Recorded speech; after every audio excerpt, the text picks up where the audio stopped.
There we go. Yes. Hello. I'm sorry about that quick technical difficulty. My computer just decided not to work with me. But yeah, welcome to the Deadly D8 live stream. I am joined by none other than Dave Nelson, a very good friend of the channel. If you haven't caught our interview with Dave Nelson into his insights, he gave us such great knowledge. And check it out after you watch this live stream. But hey, Dave, how you doing? I'm very tired, but glad I could get here. So tell us a little bit about yourself in terms of freelancing and just general credits to your name, I guess. So I've been a freelancer doing Paizo stuff for about, at this point, I think it's close to 3 or 4 years. Time sort of blends together, especially in pandemic time. But I was doing a little bit of freelancing stuff before that, nothing super great. By this point, I have close to 10 credits with Paizo, most of which have been announced and you can check out. Uh, my favorites being Grand Bazaar and Guns and Gears. Cool. So it's safe to say you're a bit of an expert when it comes to writing for second edition then. I would have expert proficiency, probably not quite master or legend. Is that, just gonna come with, the more credits to the name, the like every 3 books you get a skill increase and then Oh, probably. There's other benchmarks like doing an AP volume or something like that that I haven't hit quite yet that I think are necessary as well. so the reason why I wanted you to come on was not only just because of your amazing insight into the game that I don't think a lot of people that I've talked with, they have this very everybody has like their very unique perception of game mechanics, thematics, and so much more. And so I wanted to bring you on so we could do the writer archetype that I've been kicking around the bucket with for a long time that eventually needed to get done. Sure, So let's do it. great. And also hello chat. Welcome to the stream. We are about to get going on the writing aspect of it all. So the fun thing about writing is making sure you have a great. God, why am I so nervous? The For a long time. So the way that you can start getting into writing specifically is through a great app called World Anvil or website, depending on how you want to use it. And it allows for GMs to organize everything for their campaigns and NPCs, from locations to their maps to even the player characters to the timeline of the entire world. You can organize all of it into one very nice, neat place. If you use code dd8 at checkout, you get 40% off a 12-month subscription, which in my opinion is an absolute steal because I have been using this program since before I was even on Deadly D8, and it's truly amazing. So check it out. It's really, really cool. What a transition there. So we are gonna work out of the scribe tool for the purposes of this writing session. All So right. we okay, as a writer, what do you do when you're approached with like a concept? Like I came to you asking to help with the writer archetype. What was kind of going through your mind?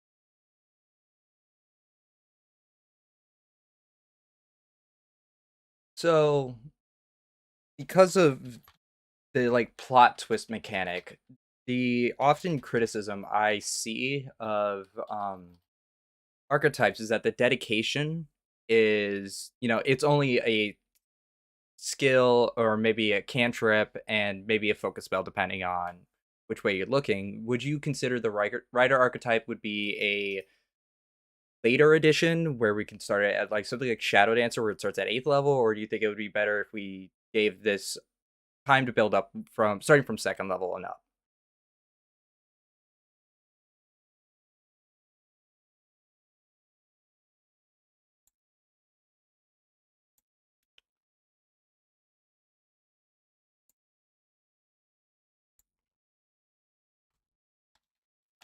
A very big thing in multi-classing in Pathfinder 1, for example, where you could take 2 levels of fighter and then automatically get 2 bonus feats +2 to your reflex and fortitude saves and a whole bunch of other stuff practically for just missing 2 levels, which is not that big a deal in a lot of classes.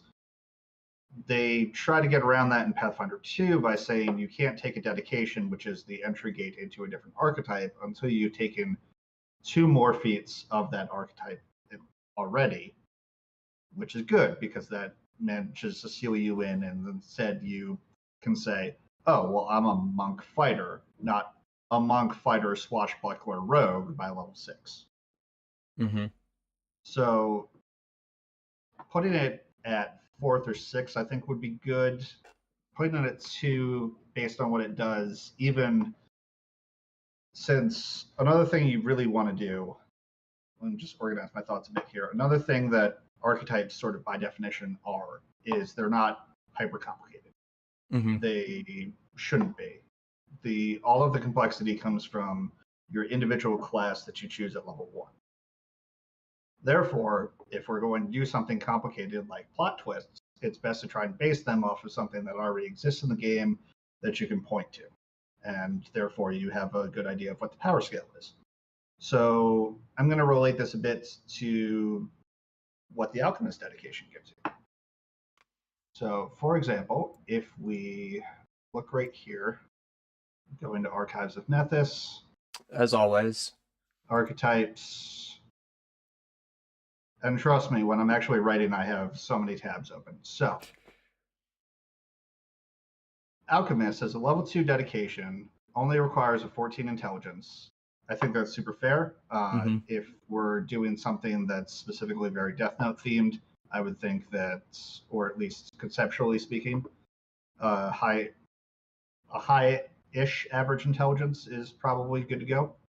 So you become trained in alchemical bombs and crafting. Probably don't need any of that. Yeah. You could say you become trained in society, or you would need society as another entry point into this class, I would think. Then you get trained in the Alchemist class DC. That doesn't have anything to do with what we're doing here. You gain the Alchemist Infused Reagents class feature, gain a number per day equal to your level. Now, if I remember correctly from Alchemists, that's actually less than Alchemists themselves get. Yeah. Which is pretty typical of all of the class archetypes. So that's fine. And I think equal to your level is probably a little bit too much. I think we could say half your level, since I'm betting that these plot twists are going to be stronger than your typical alchemical consumption item. So gain alchemical crafting, don't need that. Additional formulas, no. Your alchemy level is blank and doesn't increase on its own. So rather than having these things as new items with their own independent levels, I was thinking instead that each individual feat will unlock a specific usage for how to do I planned for this plot twist. So the first one probably could be that, let's say, actually, I'll take that back. Let's start this at 2nd level. Okay. Let's require an intelligence of 14 and Mm-hmm. trained in society. And we'll say at the beginning of your daily preparations each day, you gain a number of plot contingencies equal to half your level. So that will start them at 1. You gain. We'll just call them plot contingencies. Do we have a scribe up here? I do. Yeah. Hold on, I'll send you the link real quick. I thought I did earlier, but turns out I didn't. Yep. Here you go. This is live working document. I promise. Great. Also, chat. Feel free to, spitball some ideas into the ether, just because I want this to be very interactive, as this is kind of what it's like being a freelancer. Like, it's a lot of referencing Archives of Nethys and then, jumping off from there. Oh, so many tabs. So many tabs. I don't seem to have edit access to this yet. Oh, you won't have edit access. That's fine. I'll control it. That's fine. It's on you. Okay. So at the start of each day, you gain a number of plot contingencies equal to half your level.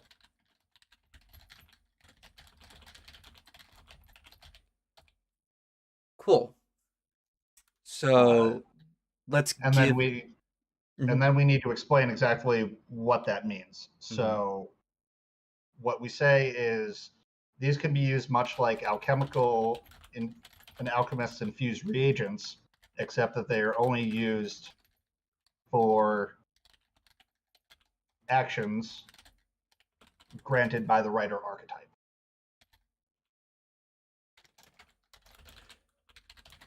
Used for actions from the writer archetype. So I think with this dedication, we probably should give it like an initial, like either reaction or. That's exactly what I was about to do. So We're going to create a space here because it's separate, and then say, additionally, you gain the following action, or you gain the.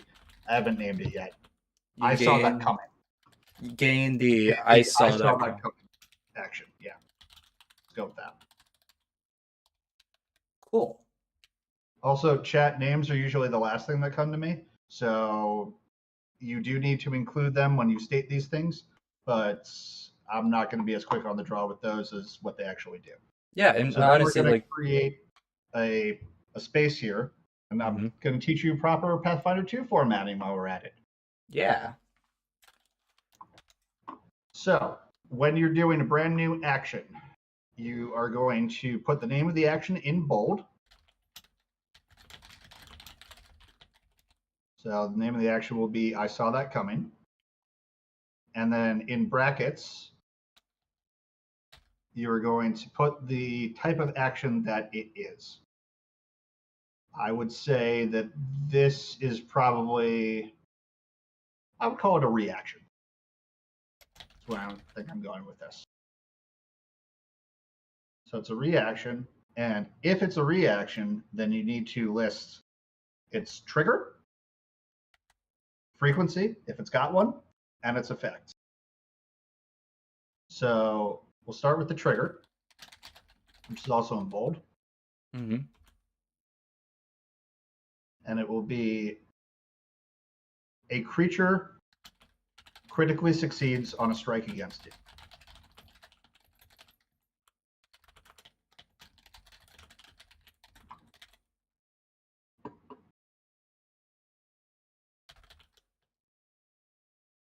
Now, since this is limited by the amount of times that you can use any of these plot contingencies per day, and you don't really have that many, and this is supposed to be an entry point, I would say that it doesn't have a frequency.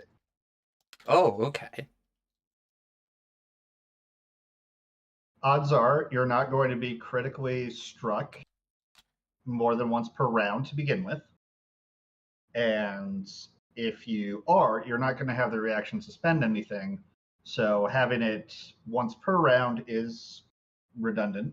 And anything more than that, like once per minute, means that you're only using it once per combat, which, considering that you get so few of these per day, if you want to burn through them, negating a couple criticals, that's fine. We're going to give it much cooler stuff down the road. So we'll go straight into the effect, which, again, is in bold.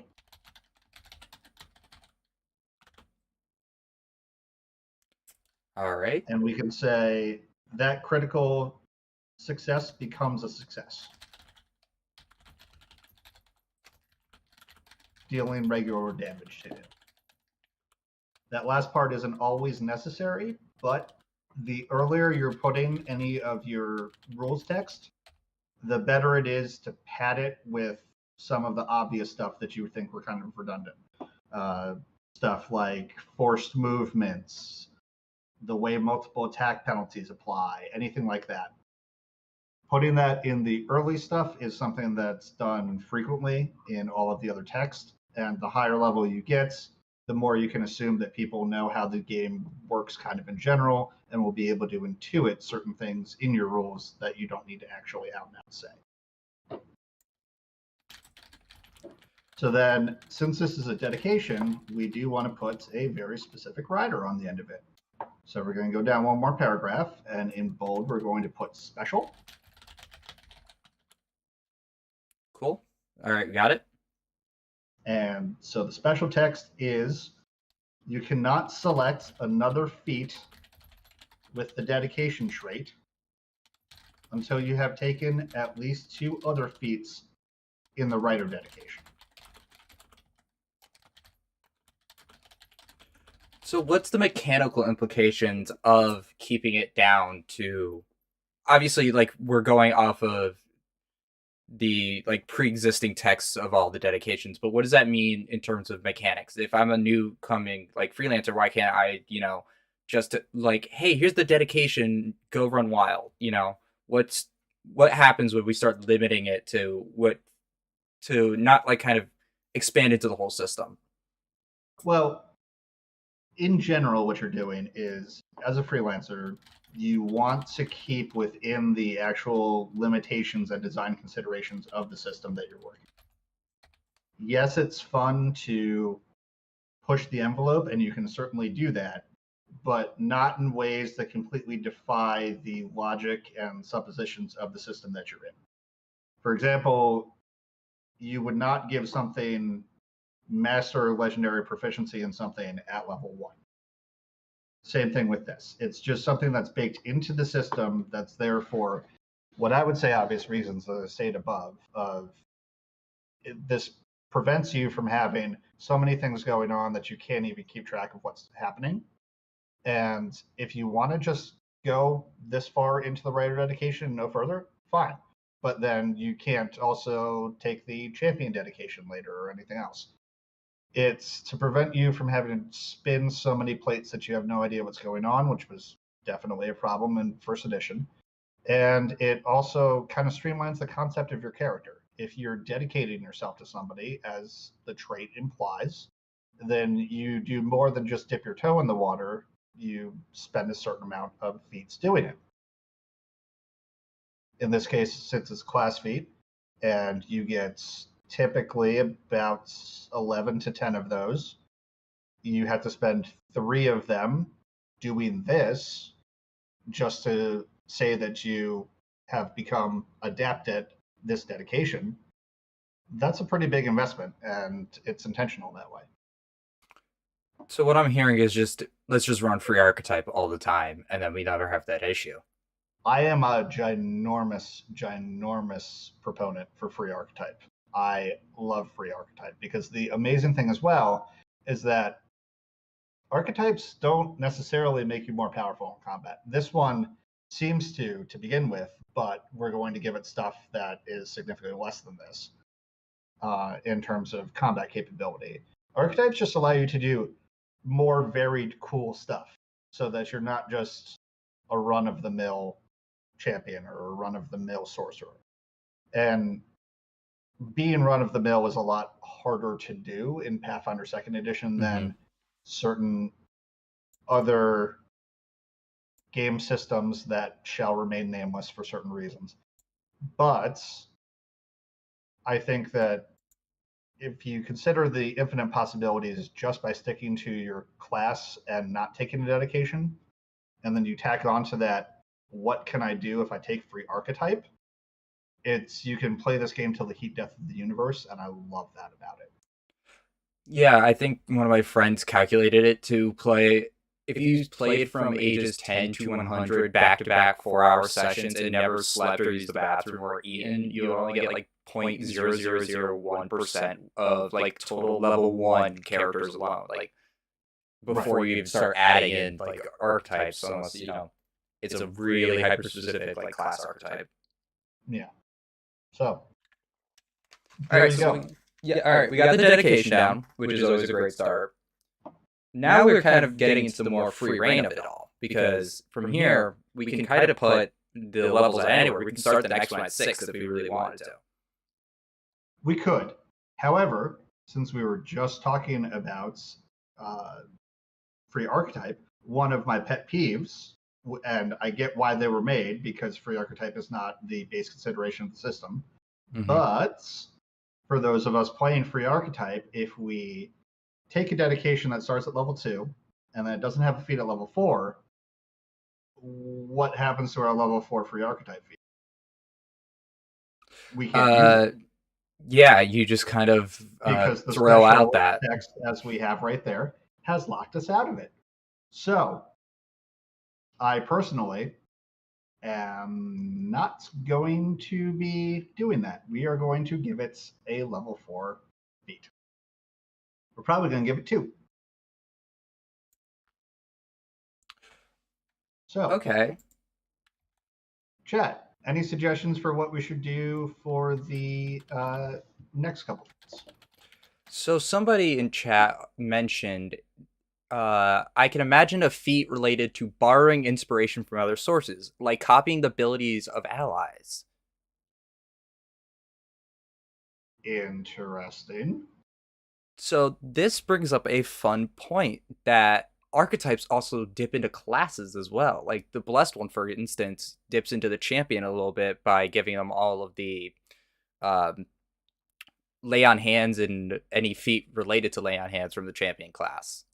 Yes, it does, but it also focuses specifically on a certain ability within that class, as opposed to, say, if we were suggesting borrowing abilities from anywhere, we can't just really make a blanket feat that allows us to take class feats from Monk or anything like that, because then that dives down the rabbit hole where things get so complicated. And kind of one of the important things about Pathfinder 2nd Edition is an acronym called SIS, which is called Keep It Simple, Stupid. So the more complicated you get, the more in the weeds you're going to become, and the more like Pathfinder 1 things are going to be. And that kind of cognitive load does not work in this system. So if we are going to do that, then we want to be sure that we're specifically targeting it towards certain things. So how about a feat that we can use to grab a level 1 focus spell from any class? Interesting. That would be easy to simply just throw out. Say you cast it as an innate spell, and just go from there. So let's say, I don't know what I would call this. I think we should call it copyright. Copyright infringement. Perfect. But instead of like RIGHT, it's right as in like writer. Okay, sure. We're getting sassy with this. Let's do it. Of course. Why would we not? Well, that's true. So, copyright is going to be feat 4. Archetype.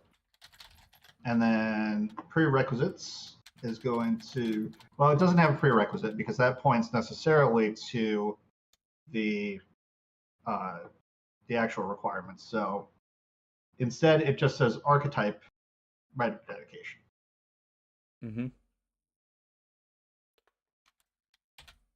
So then we could say you gain the following ability that uses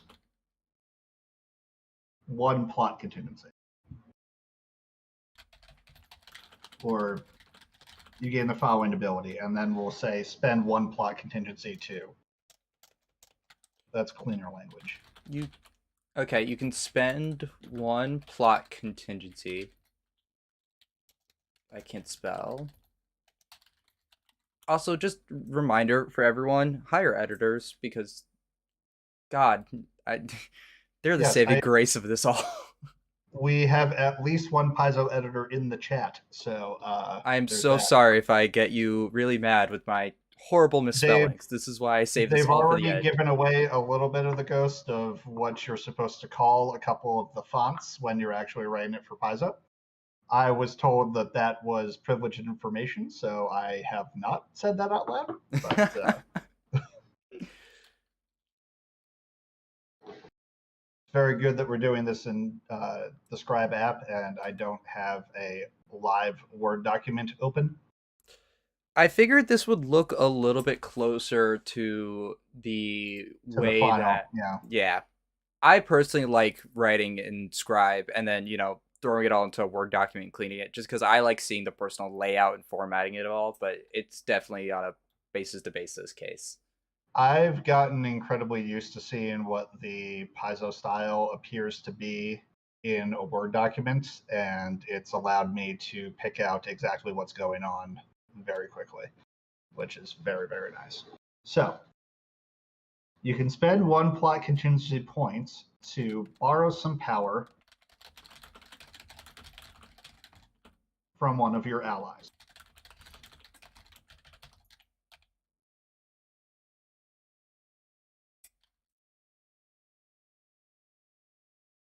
So what Choose if an we... ally within, let's say, 60 feet of you.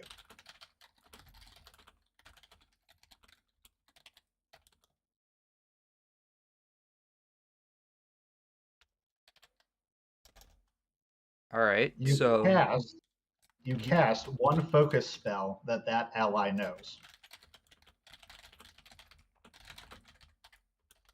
as an innate spell of the appropriate spell tradition. All right.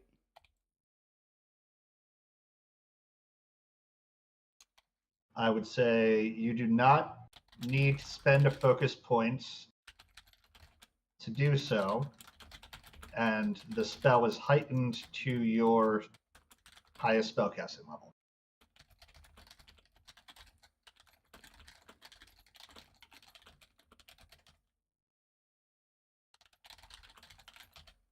Now, part of the reason that this is balanced is it's coming from a pool that does not actually refresh itself.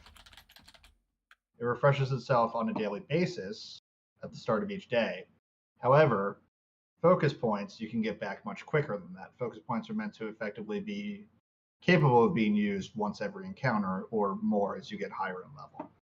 However, if you decide to just be popping these off all day, Mm-hmm. since again at this point, let's see, we're level 4, so you can do 2 of these per day, or you can do 1 of these and I saw that coming, or 2 I saw that coming, but not anything greater than that.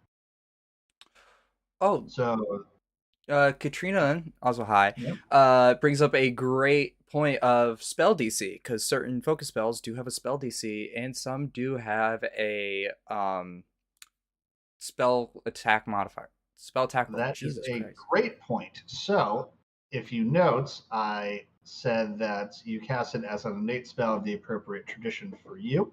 Mm-hmm. You are not automatically trained in. Let's take a look at how innate spells work.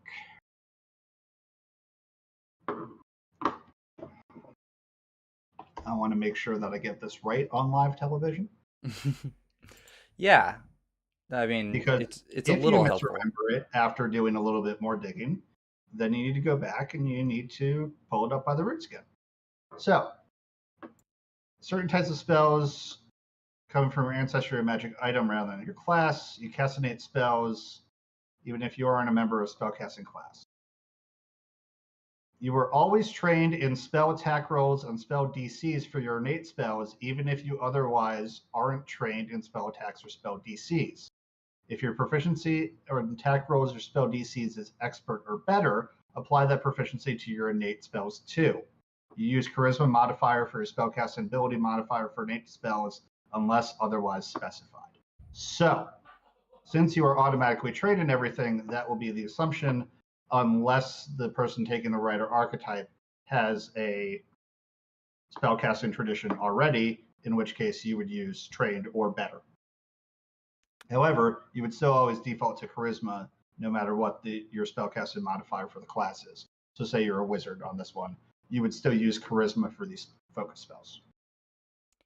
Interesting. Make sense? Yeah, no, that makes sense to me. Also, it was pointed out in chat that pretty sure that should say heightened to half your level rounded up because not all characters yes, it should. be casters. Yep. So very good catch, Alberto. see, this is the fun part that I find about writing is Mhm. cutting down on, even a sentence, because the TUI archetype system, because it's so like broad, you really start to see this kind of mesh, where you have to assume both casters and marshals are taking this, and Yep. we have to do some fun abilities with that. Okay, so I got another one. Okay. Ready? Yep. So we're going to do a new feat, and we're going to call it Frantic Research. Also known as pulling up archives of Nethys. All right. Pretty much, and it's going to be a level 4 feat. Cool.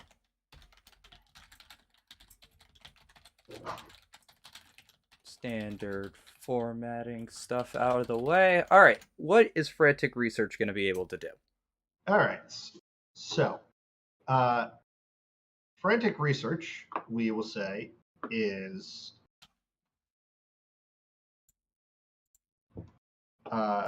you gave the Frantic Research ability. So, technically, with these, you should be putting at least a sentence or two worth of. Some people call it fluff. I avoid that word. I use flavor.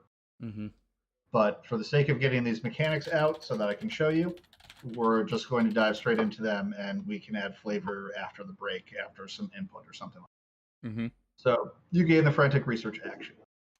We'll say that the Frantic Research action is a one action ability.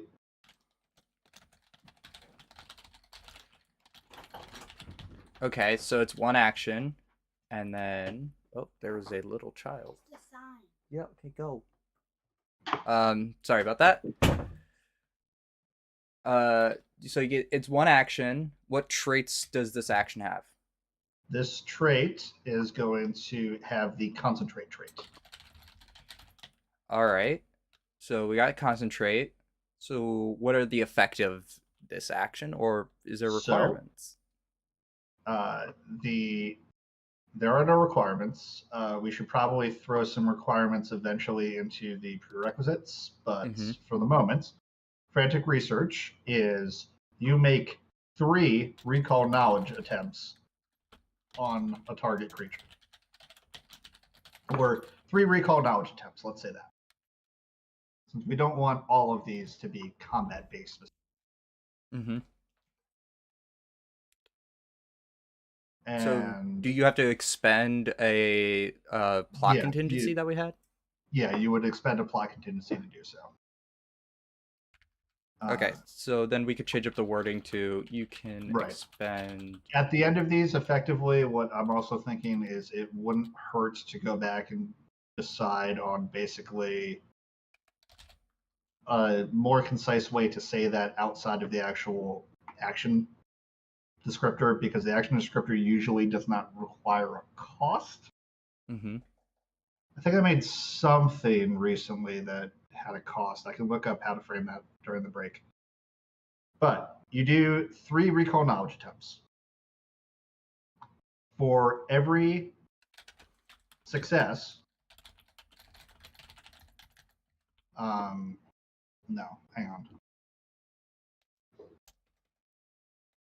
So what I'm trying to say is that the more successes you get, the closer it knocks you into a critical success, and the more failures you get, the closer it knocks you into a full failure or a critical. So this is So where you could do +1 for every success or -1 circumstance penalty for every failure, because even a +1 can start pushing no, you into not the. quite, because then what role are you utilizing? The highest? Well, could you make it cumulative? So like if for every success you like gain an additional one to like a maximum of +3 if you succeeded on all three of these checks. Right, but then onto what are you adding the +3 onto? Which role is that? Oh, okay. No, I got You would you. have to do that on one of the three checks. Mm-hmm. So rather than that, what I would say is, could we make it so that for every 2 successes you gain, or hang on, actually, it would almost be better to do it. Could we do it as a table? No, that'd be too much. On 2 successes,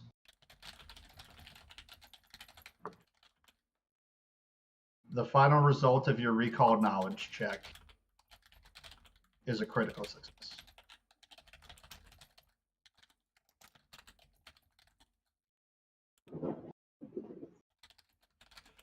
On 2 failures, the final result of your recall knowledge is a critical failure.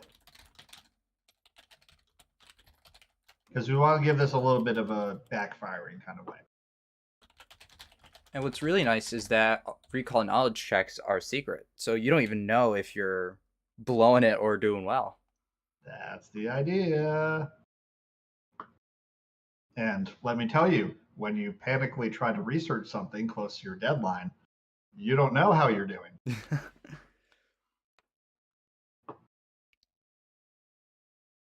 So we have a great reaction, a fun action. Now let's start getting a little bit more into the higher level stuff, because as we start, growing in the archetype, the abilities are going to have to start getting a little more powerful.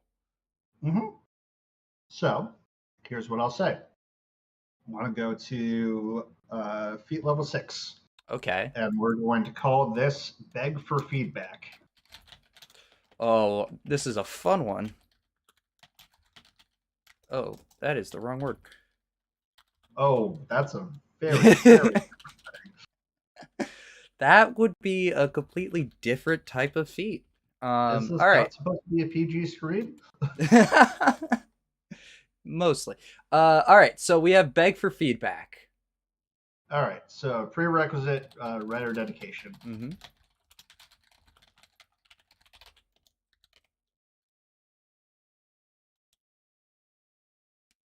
So what are we gonna do with this?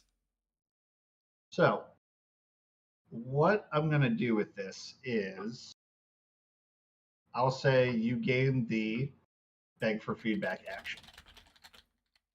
Because all these are different types of actions that we can utilize, basically.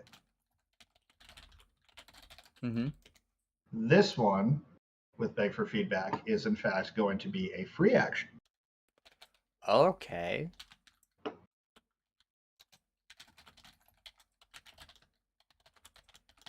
Free action. So going off of the current formatting we're having now, what would be the traits for this? So the traits for this are going to be auditory. Mm-hmm. And I'd say concentrate as well. All right. Anything As else well as or linguistic. linguistic? A bigger word. Okay, Also we very got it. necessary. All right. So the trigger for this is going to actually it goes frequency trigger then effect. So Okay. So are we frequency is going to be once per day. okay? So once per day. Because if you're doing more than that, you are bugging the crap out of your developer, and that relationship is not going to last long. In fact, I recommend not begging for feedback more often than once per project. Anyway, but we'll call a combat or an adventuring day a project and leave it at that. So frequency, once per day. And then trigger. Mm-hmm. What are we triggering when we do this? So the trigger is. Hang on. I want to. Now, again, I remembered that there's specific types of language that I want to utilize that pre-exists on another class. So I'm going to go and look up Lingering Composition for the Bard Focus spell. A very fun feat. It is a very good one. So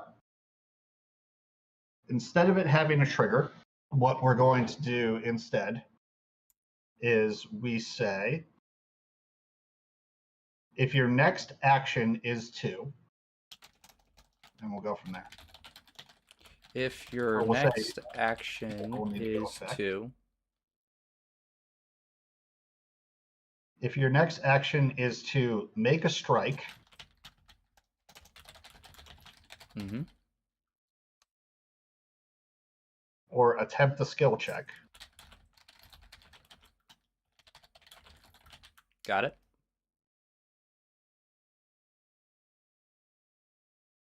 And we'll say attempt a diplomacy check. Attempt a diplomacy check. And we'll say the DC is usually the. Let's make it the high difficulty DC of a level equal to your own, equal to your level. High difficulties. The DC is high difficulty for your level. I'm sure that's completely the wrong phrasing. Yeah, I'm looking at it right now. The DC is usually a high hyphen difficulty DC of your level. High DC for your level. And we'll say cool. The effects depend on the result of your check.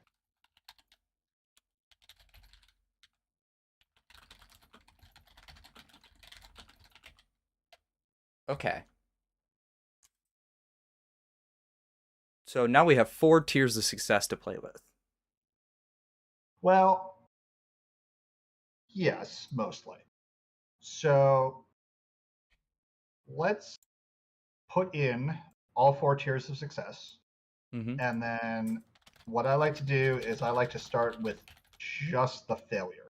And then I work backwards from all of that. Because typically starting with critical success, you either make something that's not really good enough to be a critical success, or you make something way too good. Mm-hmm. So, failure. Yep. What are we doing with failure? Your allies ignore your request and do not contribute to your genius. We're going to play a little bit with the QC language here, too, since it's not a Paizo project.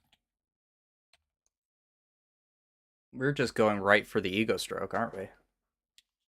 Well, again, we're basing this off of Light from Death Notes. Oh, of course. No, I'm not saying we're not the greatest. Think of a more humble individual. So, let's see. I'll say on a critical failure, mm-hmm. Your ally is annoyed with your pathetic attempts for validation. Okay. What's the mechanical setback of this? You take a -2 circumstance penalty to the check that you attempt. Okay. So now that we have a harsh setback if you critically fail, you get nothing if you fail, what does a success potentially look like then? So a success is your ally tells you that you're doing great. You gain a temporary ego boost. You take a +1 circumstance bonus to the check you attempt. Granting you. And for the record, this isn't perfect rules language, gang, and I'm Mm-hmm. aware of that. Typically, I would be typing and I'd be coming back to this the next day in order to try and clear it up or doing more research. But since we're pressed for time and doing it as a team, it's a little clumsy. It's gonna just be a overall kind of showing off the way that we approach, projects. Obviously, we're This is going a very to, good look into my process, actually. yeah. I kind of do the same thing where it's just a lot of, oh, I have this really cool idea. If it's broken, I'll fix it later when, Right. always having a fresh set of eyes will always help you here. Or you could And just beg for typically, what I feedback. also do is if I can't think of anything at a moment, I will just put in brackets blah, blah, blah, blah, or come back to this later, or something like that. However, I do know that on critical success, Mm-hmm. your ally gives you harsh but constructive feedback. You gain a +2 circumstance bonus to your attempt.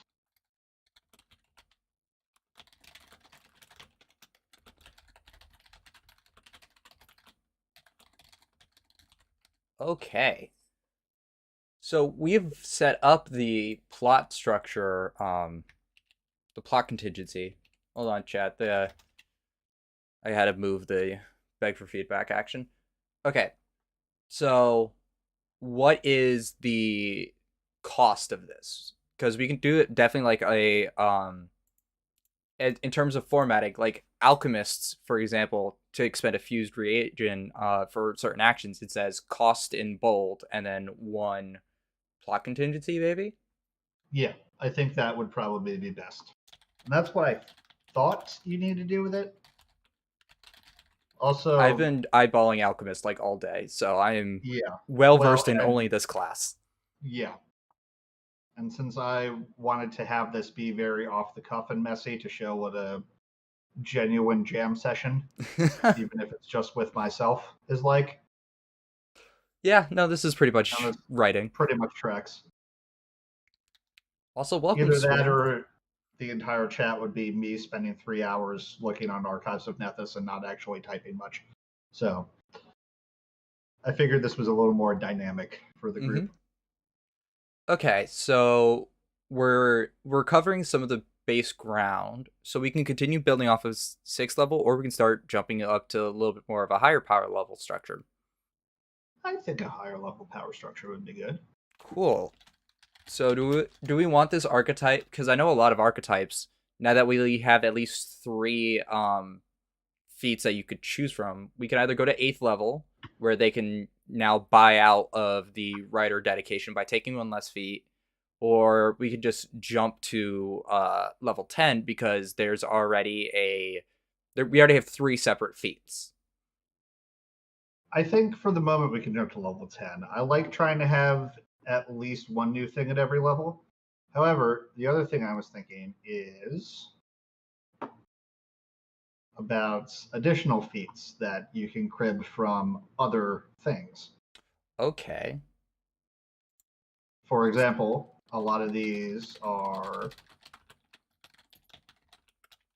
and they typically will go at the top, but what Mm-hmm. you can do is you can do additional feats and then you divide them up by number. So, say 4, we could do multilingual cipher from the linguist dedication. Or, let's see, crude communication at 8. Something I'm sorry, like what was the that. name of the feat again? Crude communication, and that's 8th level. That's not how you spell it, but I will fix that during the break. Yep.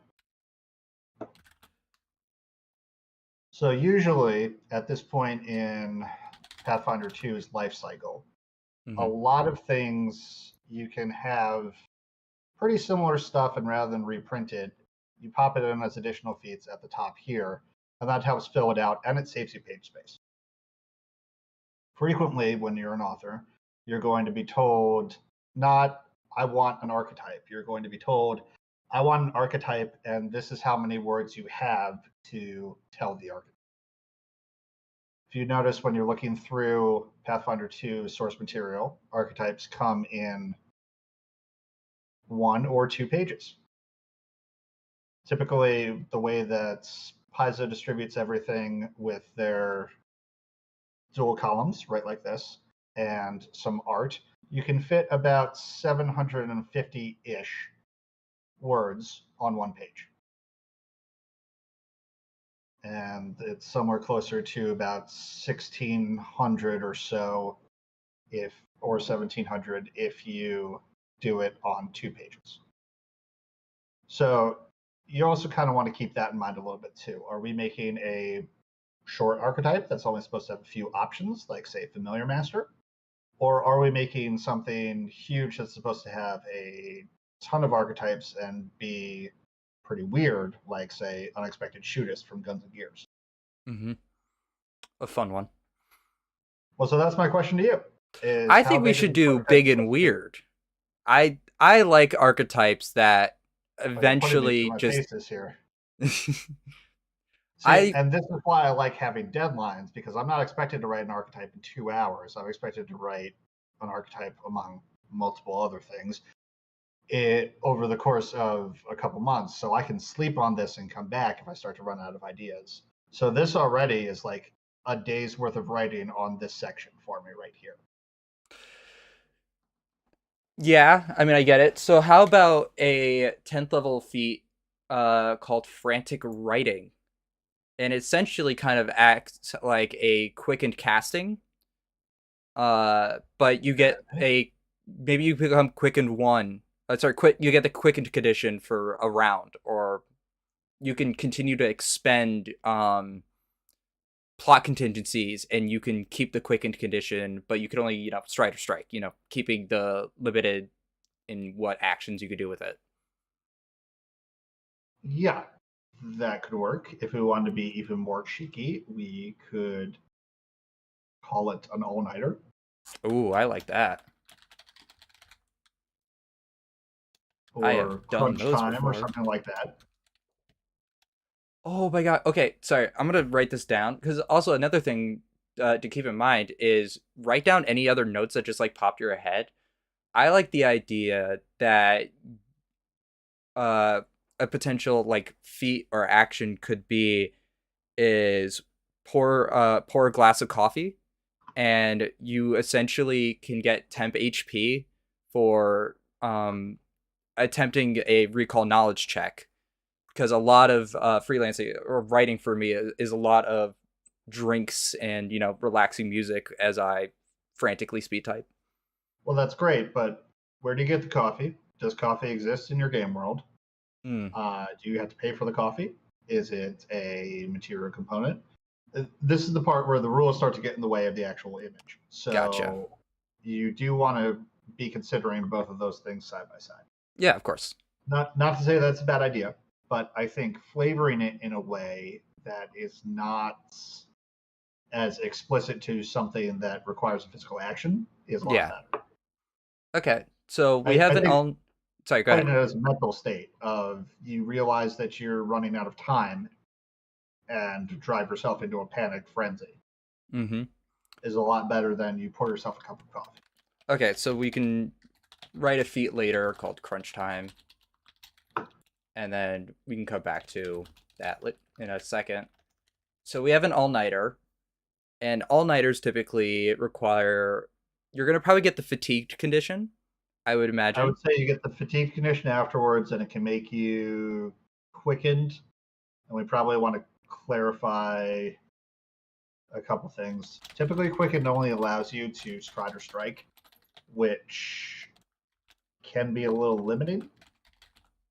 So I'm not sure if I would want Wait, to push that envelope or wait. not. What if we do it so you can only stride, strike, or recall knowledge? Yeah, that works. I think that's definitely worth it. Afterwards, you become fatigued, and I'm pretty sure fatigued lasts until your next daily preparations. It doesn't have Mm-hmm. an actual time limit.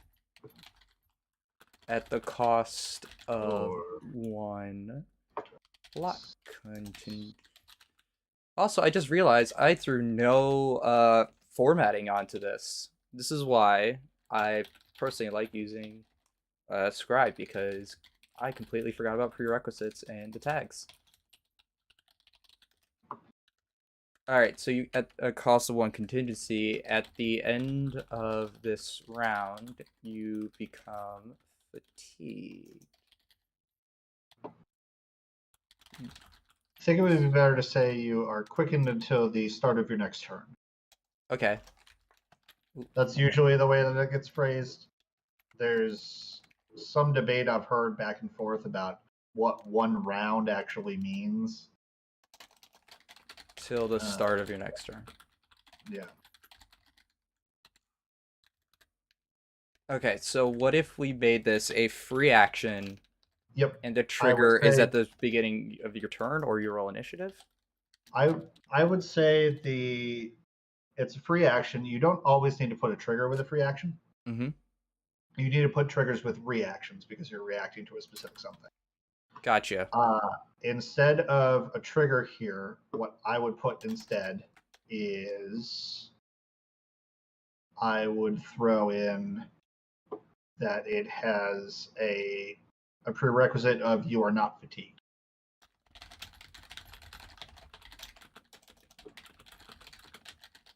which puts it in line with other stuff that you do at the cost of becoming fatigued, like say barbarian range requirement. You're not fatigued, and then it also needs a cost line for one plot contingency. That way we can eradicate it from the actual stat block of defeat. I think I spelled contingency like 4 different ways in the same document. Sorry, we fix it. Fix it I in use big post. words. I'll make sure the poor editor that gets their hands on this does a good job and pay them extra just to deal with my Send it to Paizo. Let the editor sort it out. yeah, of course, they need to get paid for doing something at least. Yep. I'm kidding. I love you editors. Okay, so what if you can expend I additional have left the chat. you could No, I expend don't know what. additional plot contingencies to extend this effect, but what if we add in a drawback to this? No, I wouldn't necessarily want to do that. Okay. Quickened is pretty big, and I think that alone is helpful. It also kind of limits it to either once per day, just based on its own, since you don't recover from fatigue until you get 8 hours rest, or somebody manages to cure you of fatigue, like a nice friendly champion with the mercy to do so. So I think that's fine. I think the next feat that we do Mm-hmm. should probably cost more than one plot contingency. Okay, so this needs to be a little bit more powerful. What I are we would think so, thinking? yes. So if we're going to make Crunch Time a 12th level feat, Mm-hmm. which I think is fitting, I think so.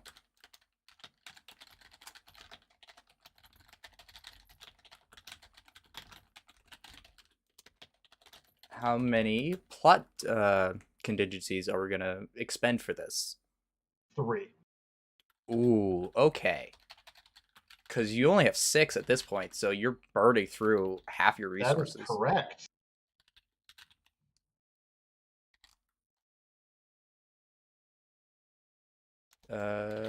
Yes. Yep, that'll work. All right. So Sorry, editor. here's what I got. You burn through your remaining creativity, becoming able to crank out incredible plots at a moment's notice.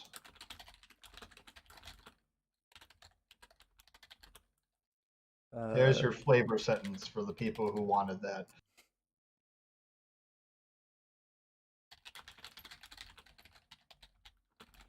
Okay.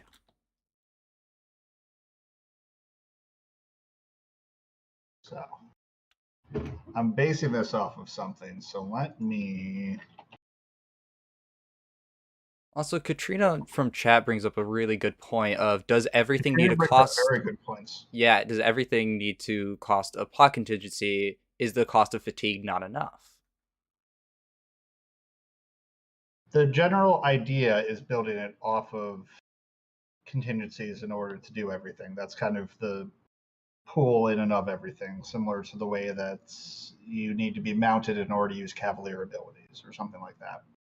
So I think probably if we were to extend All Nighter's duration Mm-hmm. out a ways, then it would all be worth it. I think the two of them combined, not so much. That is true.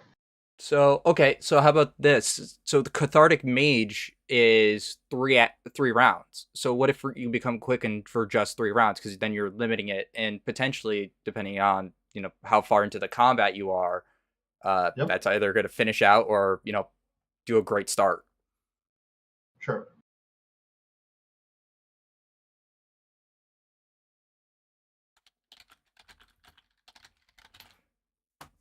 Great. All right, so back to crunch time because now we're coming down to the deadline. Well, exactly. So, because you are doing a crunch time, you need to do a lot of work in not nearly enough time. So, immediately after using crunch time, you can use up to 6 actions in 2 sets of 3 actions each. Okay, immediately after you use the crunch time action, so let's throw the 1 action trait on there. Crunch time action, you gain 6 actions in sets of 3. What was the wording on that? In two sets of In up two to 3 actions each. of up to 3 actions each. Okay. After each set of actions, 1 round passes, but only for you. Effects specifically targeting or affecting you, or effects you create during the stoppage. One more time on that last sentence. So Effects. basically, just look up time stop and borrow that language. Yeah. All right. Time stop. Chat. Come with me. Oh no, I forgot. I have to specify Pathfinder.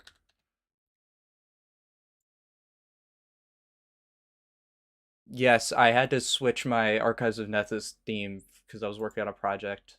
Um, Yell at me for it being weird. Okay.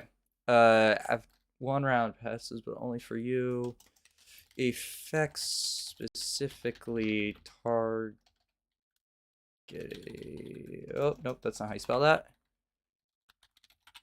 How do I misspell and I'm looking at the feet is beyond me.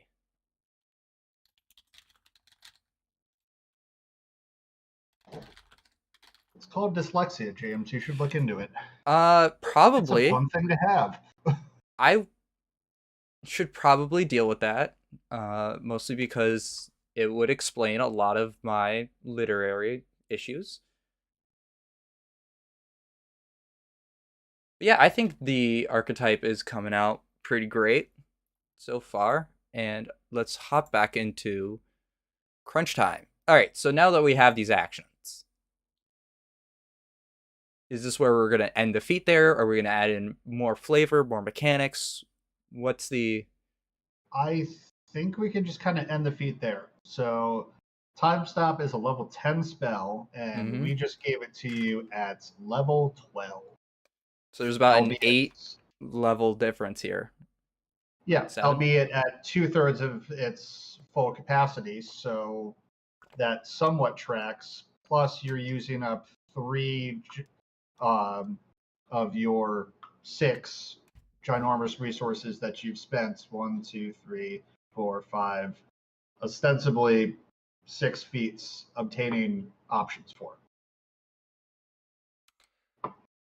Okay. I'm sure some designer will tell me that that was not a smart thing to do, but we're doing this for fun, and I think it's close enough to the line that you could get away with it.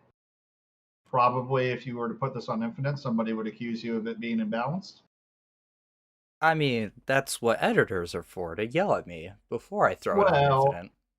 I personally, since a lot of my friends are my editors, I Mm-hmm. try really hard to do the editing for them Oh yeah, no, and I not mean, give them I'm stuff kidding. that they're going to need to automatically fix. So Yeah, hold if on. this was something Let I me. was, yeah, if this was something I was working on officially, now's about the time that I would kind of call it quits for the night, stop, come back to it the next day or in a couple days after I've done a different part of the assignment and reevaluate it because I feel iffy on it to begin with.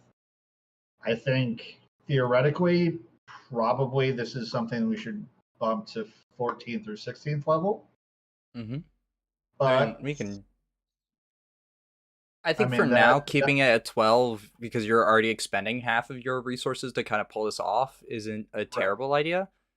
And we Uh, can always change the number of resources too. But mm-hmm. the higher we make it in terms of resource expenditure, and the higher level you get, the better this becomes because you're eating less resources, which is the Yeah. same with kind of all of this.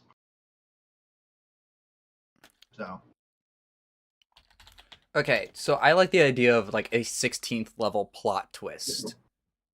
Because every good story has to come with a I prepared for a plot twist to happen. Very much a Light Yagami move. right. The problem with Light is that all of his plot twists instantly ended combat, which Oh yeah. is not really a thing to do here. So, um,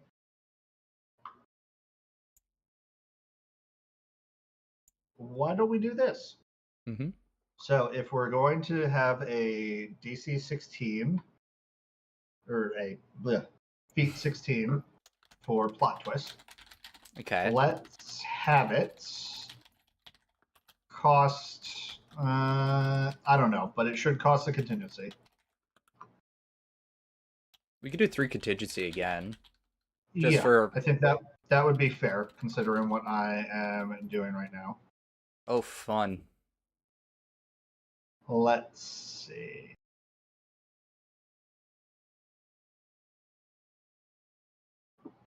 Yeah, that should do. Okay, got it. So, ready for the flavor sentence? Yes, I am. You scream plot twist, surprising your enemies with your ingenuity.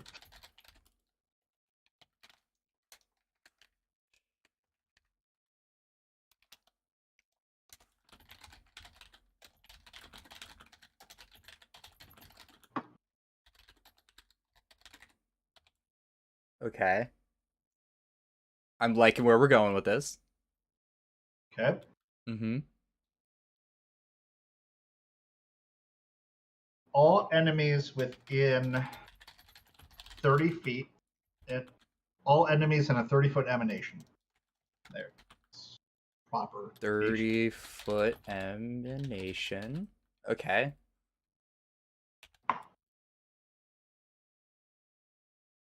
Becomes stupefied 2, or more accurately, clumsy 2, enfeebled 2, and stupefied 2. Clumsy 2. Because you knock it down in alphabetical order. Enfeebled 2. And stupefied. I feel like I've been hit with the stupefied condition right now. Yeah. Okay, and stupefied 2. So we want to give this a save. The cleaner way to do it, unless they succeed a save, but the DC equal to your class DC or your spellcasting DC, whichever is higher.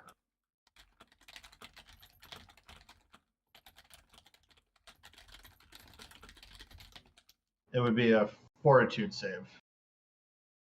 See. Unless they succeed a fortitude save equal to.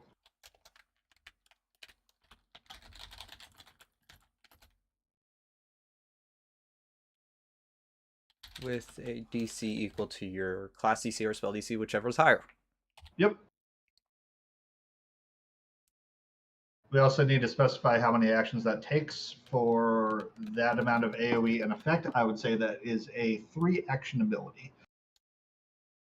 For sure. Well, you're putting it at a pretty big cost, and this is a I would classify this as a save or die effect. Not necessarily save or die, but it's pretty huge, yeah. Mm-hmm.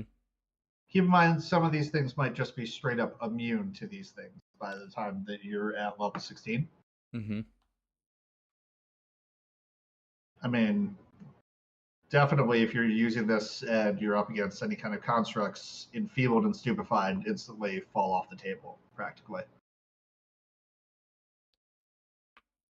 But still, for something of that size, to use in a 30-foot emanation to hit pretty much everything, 3 actions is appropriate. You shouldn't be doing anything else on the turn that you cast this. So I think that what's also really cool about archetypes is that we can go back into our previous feats and build off of one. So what if we go back to copyright, where we could choose a focus spell, because maybe you get hit with a copyright strike or something like that, and you get an additional effect with it, or we kind of build off of the copyright ability. Yeah. So one thing that I wanted to put in copyright that I think didn't make it into your typing was I wanted it to specifically be only focus spells that were gained initially as part of taking the class. So Mm-hmm. Tempest Surge, something, Lay on Hands, something like that. Because being able to then copy stuff like level 8 feats with a level 4 feat. Because once the ally gained at first level. Okay. Yes, okay. We did have that. As an innate. Oh, no, now it's there. Okay, perfect. All right, so what would this look like now that we're kind of in the higher level territory? So I would say, well, let's look at some examples of some higher level focus spells. Also, And a thanks, really good Katrina. person I to will. go and take a look at that is Druid. Druid. Fun class, Druid. Druids have so many focus spells. So, why don't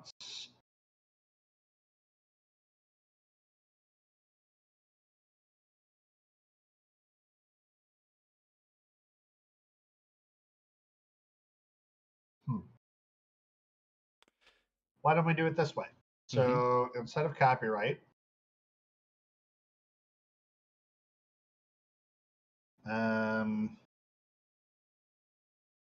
we can call it IP theft. Okay. And let's make that a level 8 feat. Level 8 or 18? Yeah. 8. Okay, cool. Then jumping around. Because we didn't have a level 8 feat yet. We And didn't. this will work. So prerequisites, we want to say copyright.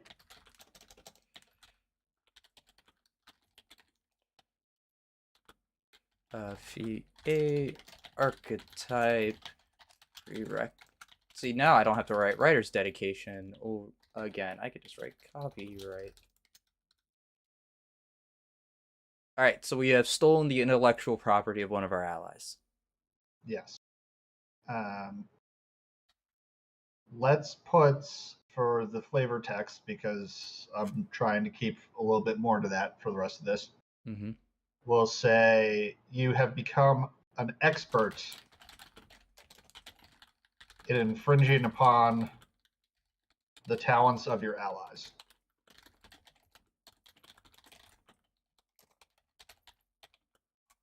All right.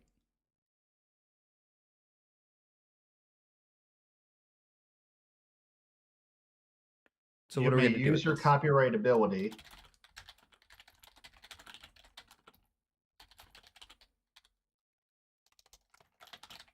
Copyright needs to be capitalized.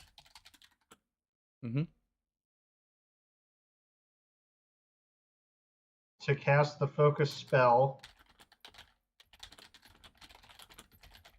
to cast an ally's focus spell of any level,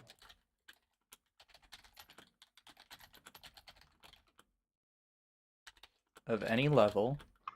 Or no, let's say, whose prerequisite was any level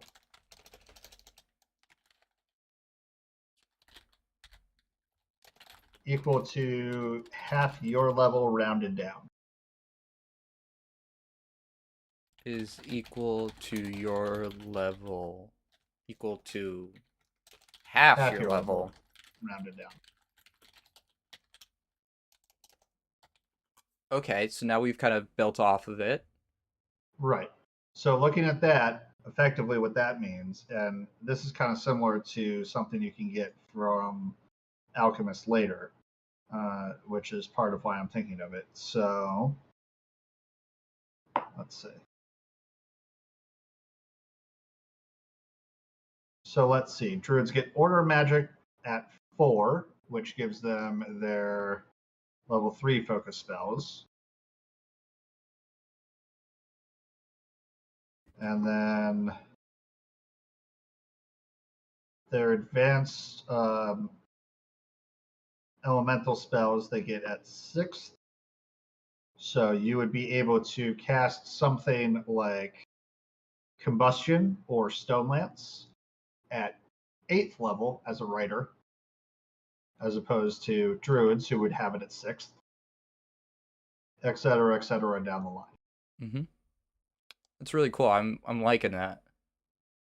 Okay, so one thing, because we're starting to approach break time, is a capstone feat. So one of my favorite capstone feats being Unexpected Sharpshooter, where you essentially cause chaos everywhere. What would be a capstone feat for this archetype? We could leave it at plot twist, but I feel like a bravado, a kind of, how do I say, a giant send off, a writer's flourish. Very much a take a potato chip and eat it kind of moment.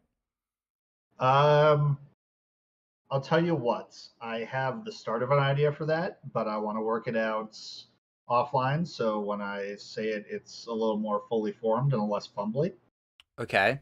So if we take a break now, I can hammer out exactly what I'm thinking and come back to it after, or we can move Okay. on to something else. Let's move on to something. Let's write one more feat before we go to break. It doesn't need to be the capstone one, but I feel like, what if we had an ability kind of like God, you can expend all your rage to do one big thing. Like you expend all of the plot contingencies to do something.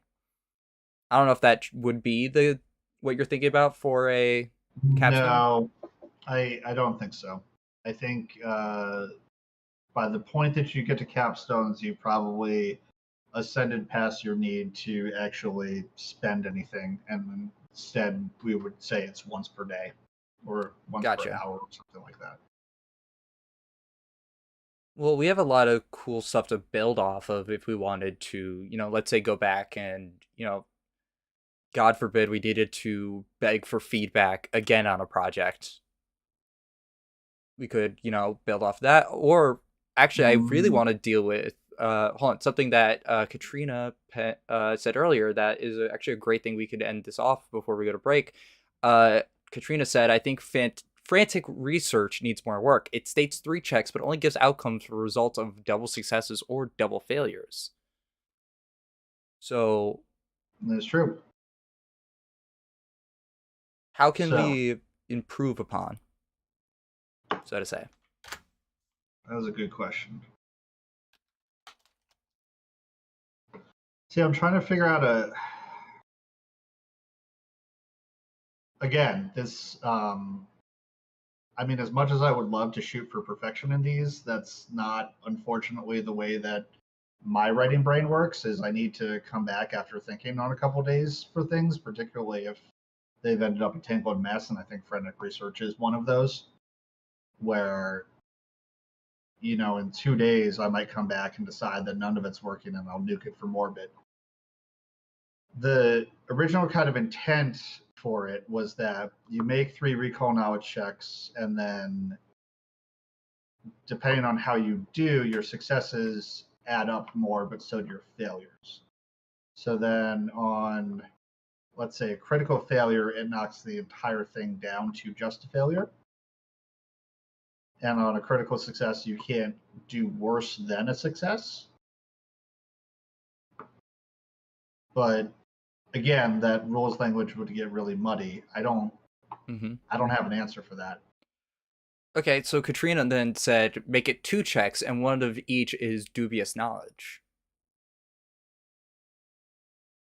Which I kind of see what they're going with here for that one. That's good and it's bad at the same time, because dubious knowledge is when you critically fail, you still gain a benefit. But if you're doing 2 checks and both of them automatically have the capability of dubious knowledge, I guess that's fine. But if you're doing 2 checks side by side and hoping that 2 of them don't critically fail, I don't. Okay. Sorry, I don't want to cut you off here, but I have an idea. Okay. What if if you roll a success, you get a +1 circumstance bonus to your next recall knowledge attempt. So that way, even if you just roll a normal success, you're still going to get a benefit from it. Yep, I would say that works out. On a success, you gain a +1 circumstance bonus to your next. And then we could also make that with failure, with incurring a -1 penalty on a failure if we wanted to put it in that route. I would say so. That makes it balanced on both sides. Failure, you take a minus circumstance penalty to your next. I can type and then format. Cool. I'm glad I got Katrina's approval on that now. Yeah. You also want to go to all-nighter and fix that up. So the second or the end sentence says at the end of this round you become fatigued, but since we changed it to 3 rounds, it's no longer correct. Oh, it's true. It needs to be at the end of the 3rd round. At the end of the 3rd round, you become fatigued. Great, and I think that's a great place to pause the writing section of this, and hopefully when we come back from break, we can start expanding up on it. Maybe come with 1 or 2 more feats, go back and edit a few more, and see what this giant capstone is. But for now, I want to give out a huge shout out to our sponsors for the stream, World Anvil. World Anvil is a great online software that you can customize your world. You can build worlds, make maps, NPCs. You can track basically anything and everything that has to do with anything world building. And they have great TUI support. You can create timelines on that. You can do so much, and they just included a whiteboard feature, which is very much what we're doing here. We're writing out our ideas. This is far from fully finished. I'm not going to throw this on Pathfinder Infinite like written as is. This needs like 2 editing checks at least for spelling along. So check them out. Also, if you use code dd8 at checkout, you can get 40% off a 12-month subscription to World Anvil, which I think is an absolute steal for the amount of content and essentially benefits you're going to gain from it. And with that, I will see you guys after the break. Stick around. Do you run APs and need a place to organize your notes and sessions? Or do you create your own world and need to organize your NPCs and homebrew content? Check out World Anvil, a set of world-building tools that helps you create and organize your campaign setting. Create wiki-like articles, timelines, and even interactive maps for your world, and then use their campaign manager to schedule and organize sessions. Players can join your game to add their PCs and interact with the world in and out of session using the character manager and discussion boards, which include play-by-post options. Check it out. Grab your holy symbols and watch your backs. We're journeying deep into the darkest corners of Ustalav here on Visit Galarian. Welcome back, everyone. In our last video, we explored the history and mystery of Ustalav. Now that you've got the basics, let's dig a little deeper and hope we don't end up 6 feet under. Ustalav's terrain and climate vary greatly depending on where you travel, with regions of both startling beauty and crippling terror. Here are a few places you might deign to visit on your next Ustalav holiday. Though beware, for this vacation may be your last. Caliphus, the capital of Ustalav, serves as the center of society and culture for the Soyvoda, as well as the political seat. Settled on the banks of Lake and Carthan, it also receives much of the country's trade. Despite all of its vaunted wealth and decadence, such fine things only come to a select few. When that veneer is pulled away, the reality of the city emerges, much like maggots under a rotting log. Home to thieves, con artists, and even serial killers such as the legendary Dr. D, the authorities of Caliphus exacerbate much of this unrest by enforcing draconian laws and stiff taxes upon both its own people and those who visit. Get to know it long enough, and it's clear that Caliphus has as much charm as a corpse wrapped in silk. The superstitions of the past and the innovations of the future clash in the city of Lepidstadt. Located in the county of Violent, Lepidstadt is home to a flourishing university of the same name, whose scholars favor the mysteries of mathematics and science to those of magic.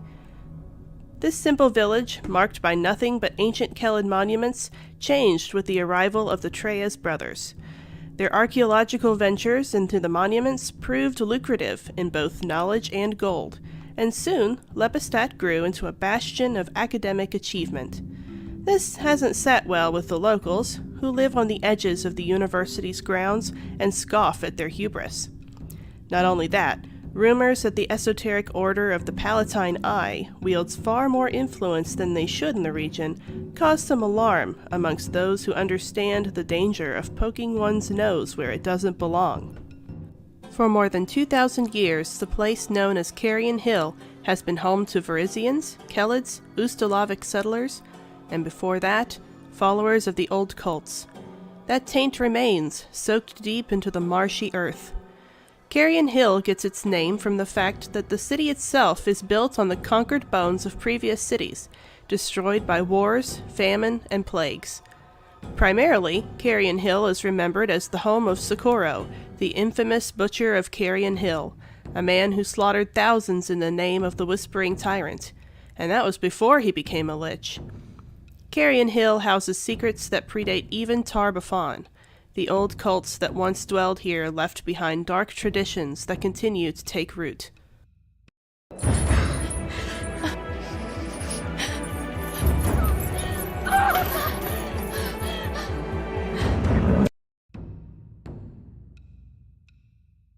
The people of Ustalav live somewhat secluded lives, whether due to a selfish disinterest in others or a superstitious fear of outsiders.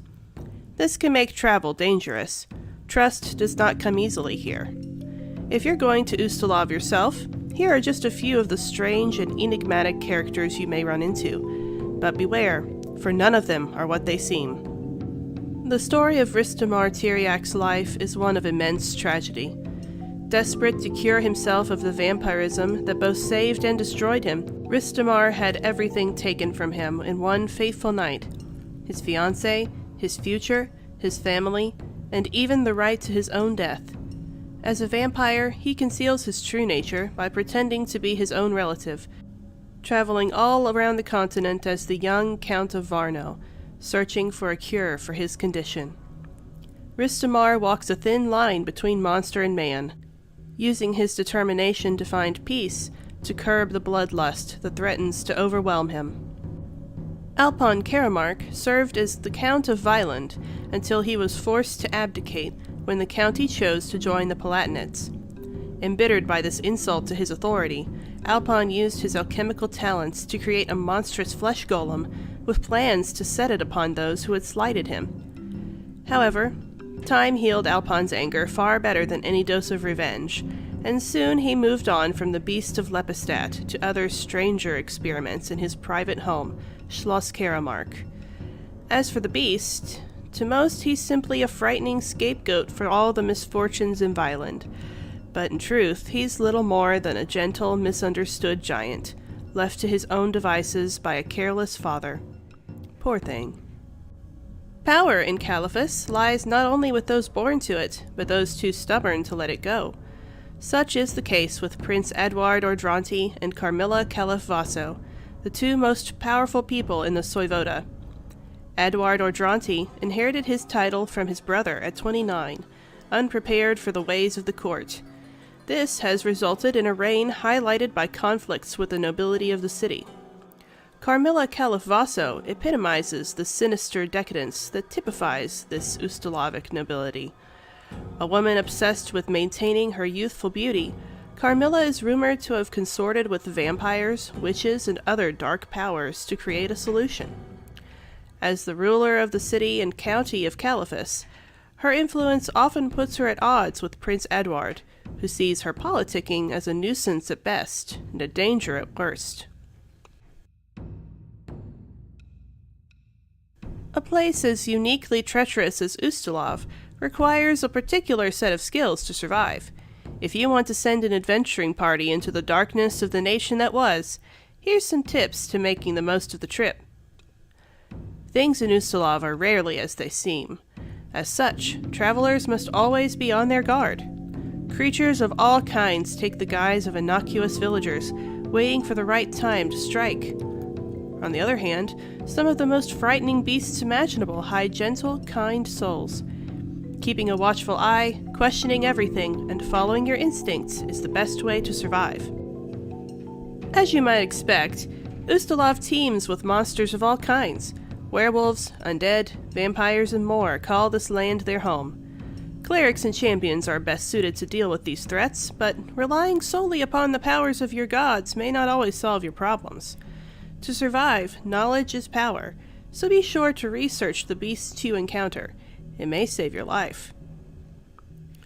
Many organizations work in the shadows of Ustalav, from the murderous Anaphyrexia to the mystical order of the Palatine Eye. In each, you may find enemies, friends, or both. Consider how best to forge relationships with those that align with your ideals and goals. They could mean life or death. As frightening and dangerous as Ustalav can be, it promises mystery and intrigue for adventurers of all stripes.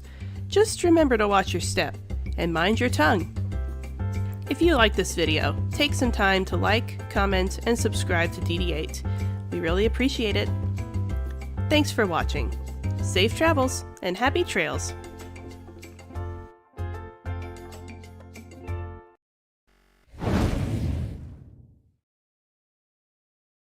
And we're back.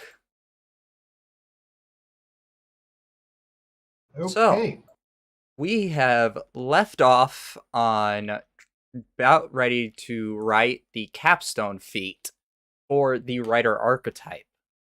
In my opinion, a really fun archetype so far. I am loving the meta jokes that we've managed to slip in. You say ready to write the capstone, but I have already written it over the break because I'm industrious. Of course. And I also don't perform well when other people are watching me work, so... Oh, I know. I'm sure I've taken you out of your comfort zone a little bit. This is why I like doing stuff in isolation. Trust me. After all of my stuff goes through editing passes, you think I'm a genius. Seeing how the sausage is made really will dissuade you of that illusion pretty fast. So, capstone feat. We're going to say that this is going to be I think this can be a level 18. Okay. I don't think it needs to be as high as 20. It doesn't quite have that power. What are we going to call it then? We are calling it Taught in Classrooms.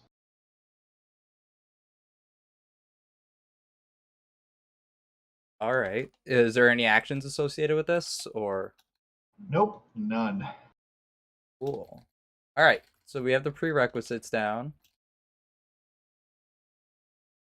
So the text reads, your work has become so famous, a copy of it can be found in every place of learning. You gain master proficiency in 2 skills of your choice.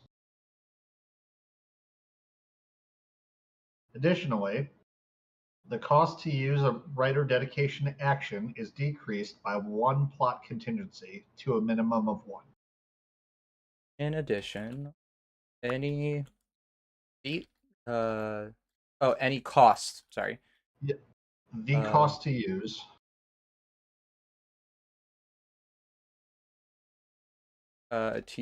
a plot contingency is reduced by 1.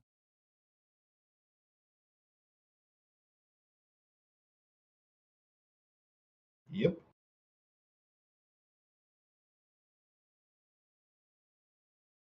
So this definitely reminds me a lot of the Romeo and Juliet of it being in every single classroom I've probably ever walked into. Well, exactly.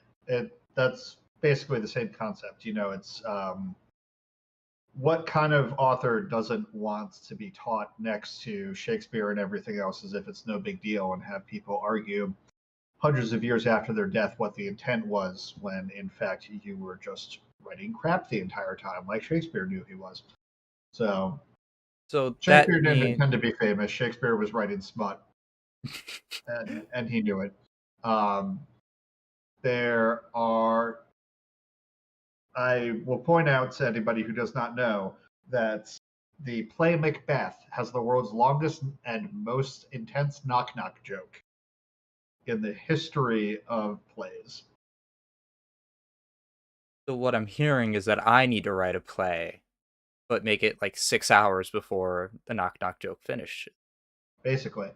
Also, Hamlet was the first English-speaking play ever to be the first Shakespeare play ever to be performed outside of England, because a whole bunch of sailors were stuck down in somewhere off the coast of Africa due to poor weather, and so they got up on deck and performed Hamlet for the locals, who most of them didn't even speak English or know what was going on. If I didn't understand the language, I think some of the scenes from Hamlet would be a little confusing, to say the least. For sure. Absolutely. Scared to ask what they used as the skull. I don't know. They might have actually had a skull. Yeah, the story says sailors, but they could have been pirates. Who knows? All right. Now we have our big capstone feat. Let's kind of go over what we did with the archetype and kind of show, I guess, a little bit. We show like the creative process of us just throwing ideas out there, bouncing them off of each other, off of chat. Thank you, chat, for that. Let's just kind of talk a little bit about the, I guess, design philosophy. Sure. Essentially that we were trying to go with here. And so you mentioned specifically that you wanted this to be kind of a alchemist infused reagents kind of feel to it. How do you think this performs in that sense comparatively to pre-existing mechanics? I think mechanically it seems to work a fair bit. I think that some of the formatting probably needs to be cleared up, and I think it could use quite a few passes for rules language. But I think in general, so there's a difference between how reagents are used at the table and how they're supposed to function mechanically.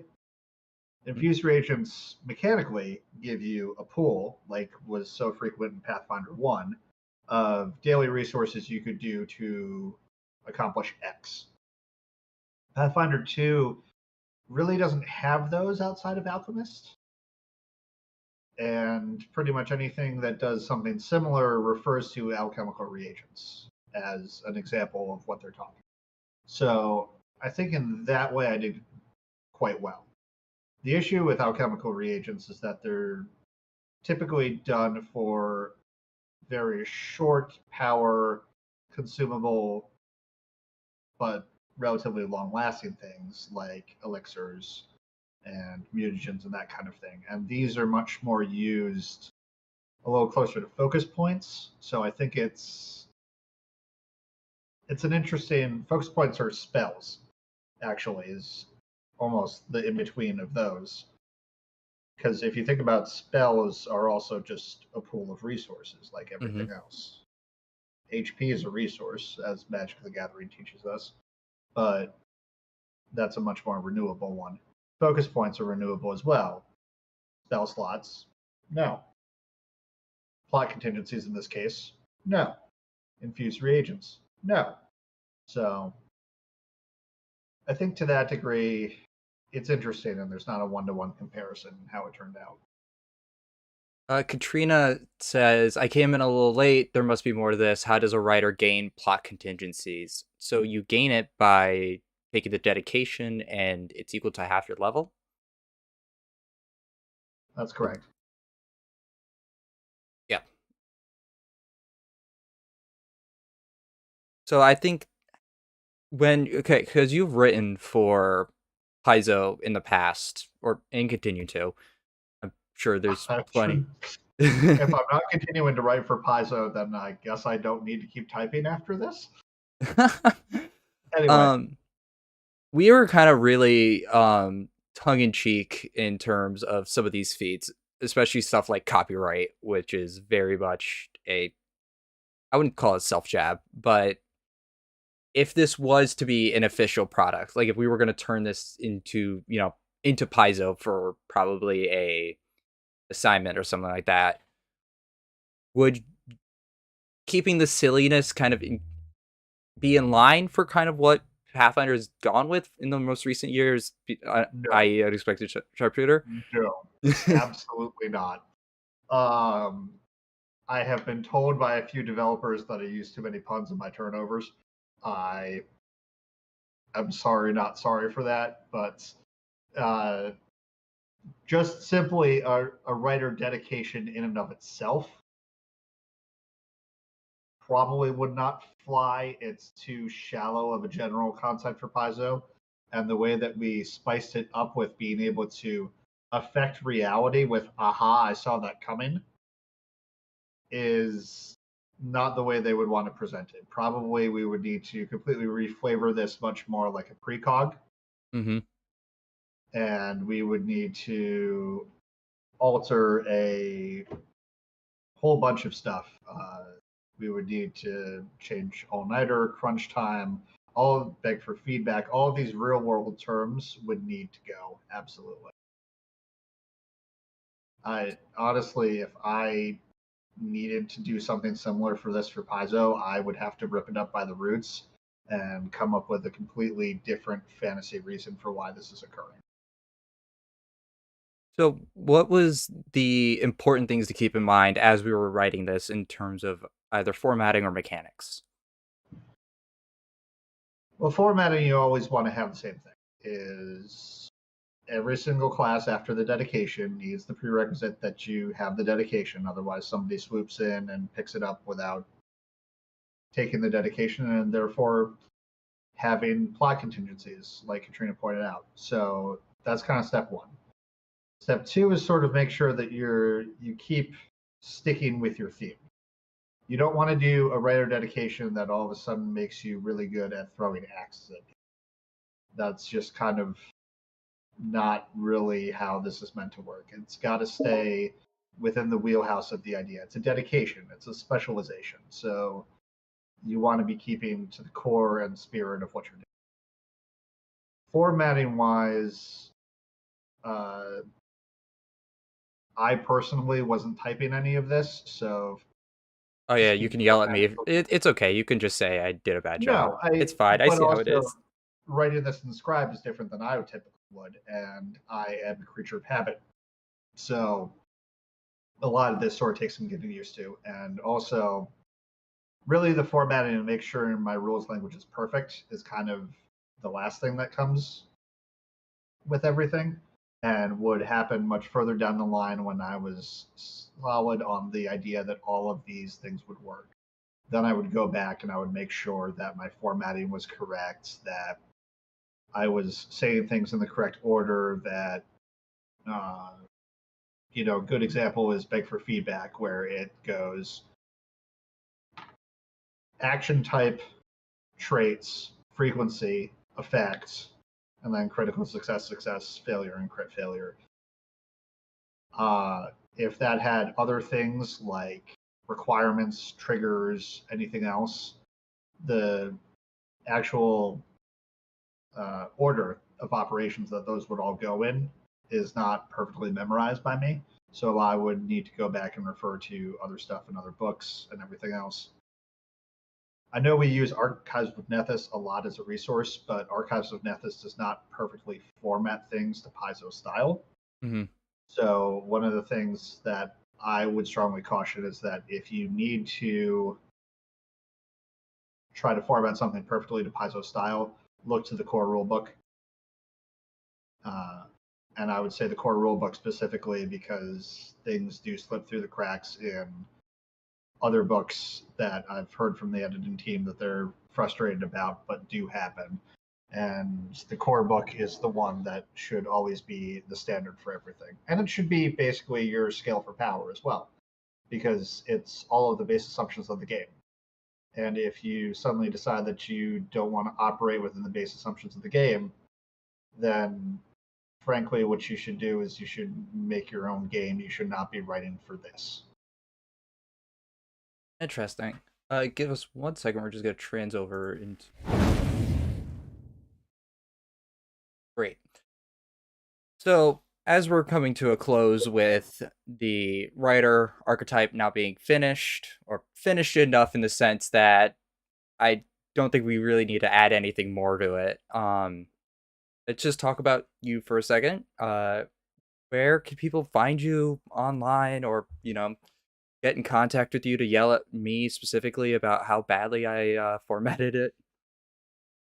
Don't yell at James. James did it fine. Oh no, I did. Thank you. Yeah. No, it was good. It's tough to do dictation, particularly from somebody whose brain goes a mile a minute. So if you want to find me, my first suggestion is don't. My second suggestion is if you insist upon it, I can be found on Twitter, the bird site, at Davik the Grey, DAVICTHEGREY. I'm usually talking about various sorts of stuff. I like to yell at conservative politicians from that site. So that's kind of my main hobby when I get annoyed. And that's basically what I've been doing. But when I get busy, I tend not to tweet a lot. I instead just retweet a whole bunch of things. So if I go quiet, it's probably because I'm on an assignment. Is there any recent assignments or projects you could talk about at the very least that people could see your work in? That have been released relatively recently. The most recent one is Guns and Gears, as well as Lost Elements Grand Bazaar. You can find my Guns and Gears contents in all of the Guns with the Unique tag, as well as the article for Alkenstar, which I'm incredibly proud of. Alkenstar is one of my favorite spots in the NRC. As for the Grand Bazaar, anything that is magical ammo or has to do with the Historia Reliquary, that was me as well. I wrote the articles for Caden Kalian and Gazra in Lost Omens, Gods and Magic.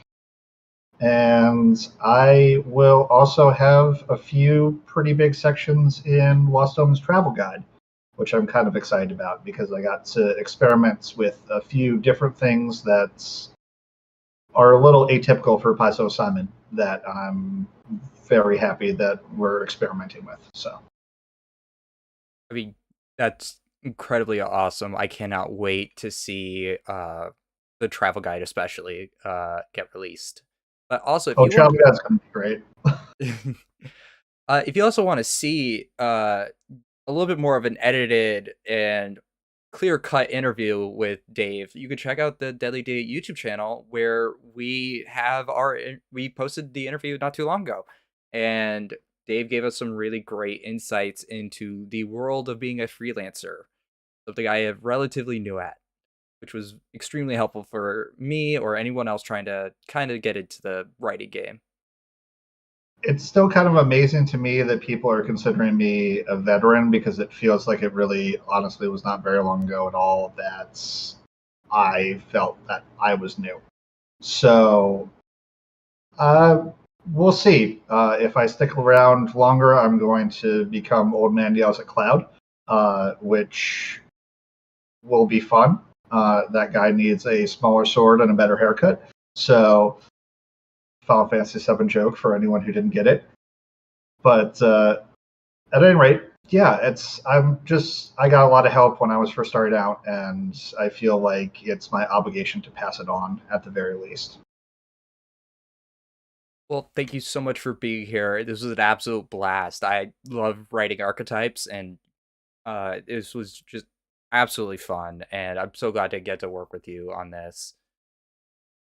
Yeah, And I had a great time.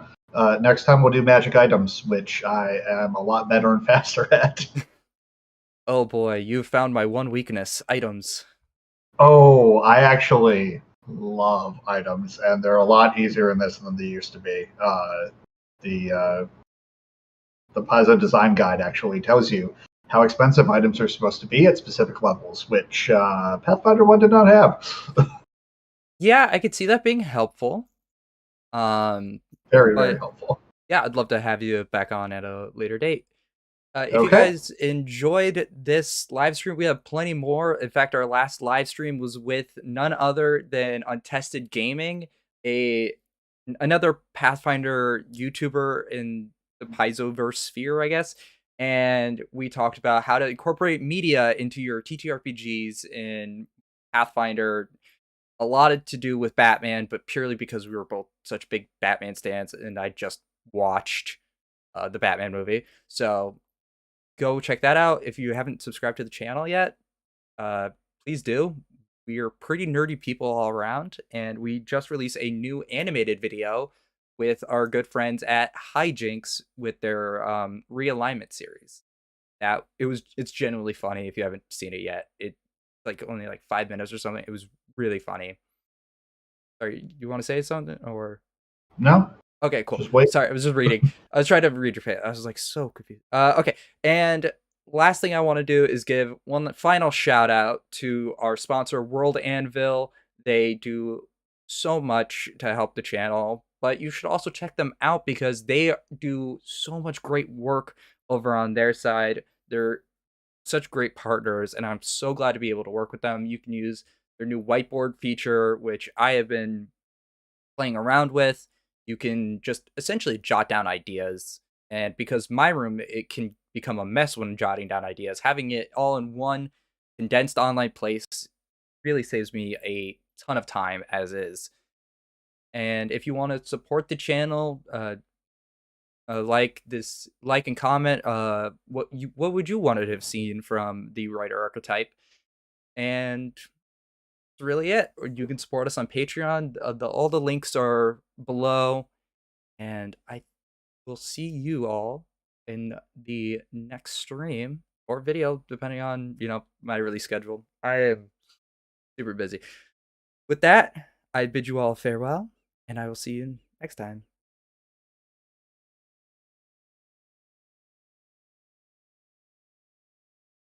And we're out.